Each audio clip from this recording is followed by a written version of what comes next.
हाल ही में केंद्रीय गृह मंत्रालय ने वंदे मातरम के सभी 6 छंदों को सरकारी कार्यक्रमों में गाना अनिवार्य करने का नया कोड लागू कर दिया है। लेकिन इसके बाद कुछ वर्ग धर्म के नाम पर राष्ट्रगीत का विरोध कर रहे हैं, लेकिन उन्हीं के मजहब के दूसरे लोग और नेता राष्ट्रगीत को अपना कर विरोध करने वालों को आईना दिखा रहे हैं। सवाल है, विवाद में भला क्यों है वंदे मातरम? इसे अपनाने में भला कहां बाधा बन रहा है धर्म? जहां मोदी सरकार ने देशभक्ति और राष्ट्रीय एकता को बढ़ावा देने के लिए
वंदे मातरम कोई हिंदू मुसलमान का नहीं है। वंदे मातरम देश को आज़ादी के लिए जिस तरह से क्रांतिकारियों ने आज शहीद जितने लोग हो गए देश की आज़ादी के लिए, उन्होंने इसलिए नहीं गाया था कि ये हिंदू का कि मुसलमान का है, देश की आज़ादी के लिए तैयार। और मैंने कहा कि मैं तो खड़ा हो जाऊंगा, सम्मान करूंगा भाई। मैंने कब कहा मैं तो इसके लिए भी तैयार हूं, उसके लिए भी तैयार हूं। आप क्या बात कर रहे हैं?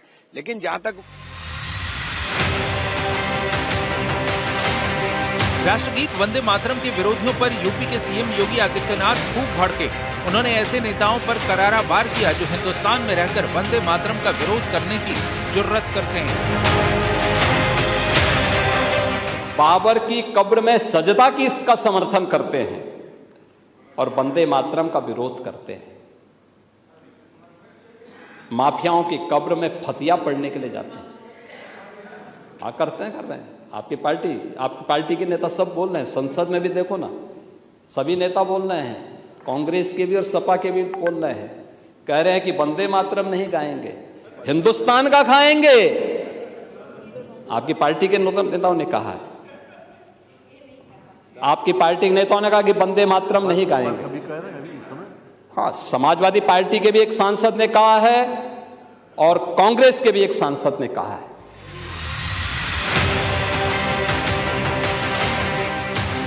दरअसल सरकार ने राष्ट्रगीत को 150वीं वर्षगांठ के उपलक्ष्य में इसकी मूल गरिमा बहाल करने का ये प्रयास किया, लेकिन विपक्षी इसे सियासी नजरिए से देखते हैं। पश्चिम बंगाल विधानसभा चुनाव से जोड़कर बीजेपी पर ध्रुवीकरण के आरोप लगाते हैं। दूसरी तरफ जमीयत उलेमा ए हिंद के अध्यक्ष मौलाना अरशद मदनी ने वंदे मातरम गाने का विरोध करते हुए सोशल मीडिया पर पोस्ट भी लिखा और सरकार पर इस आदेश को थोपने का आरोप लगाया, जबकि ऐसा है नहीं। कई मुस्लिम नेता वंदे मातरम का विरोध नहीं करते और इसे धर्म की राह में बाधा नहीं मानते, चाहे वो बीजेपी में हो या फिर दूसरे दलों में। देखिए, all India Muslim personal law board क्यों विरोध कर रहे हैं तो हमें समझ में नहीं आ रहा है। क्योंकि जब आज़ादी की लड़ाई चल रही थी उस समय तो वंदे मातरम का मंत्र लेके अशफाकुल्ला खान हो या पंडित जी हो, हमारे चंद्रशेखर आजाद, सभी वंदे मातरम की गीत गाते थे। तो इसमें अभी नए से ऑब्जेक्शन करने की क्या कारण है, हमें समझ में नहीं आता। ये देश की वंदना करने की बात है। वंदे मातरम का मतलब जो है वही मादर वतन का मतलब है।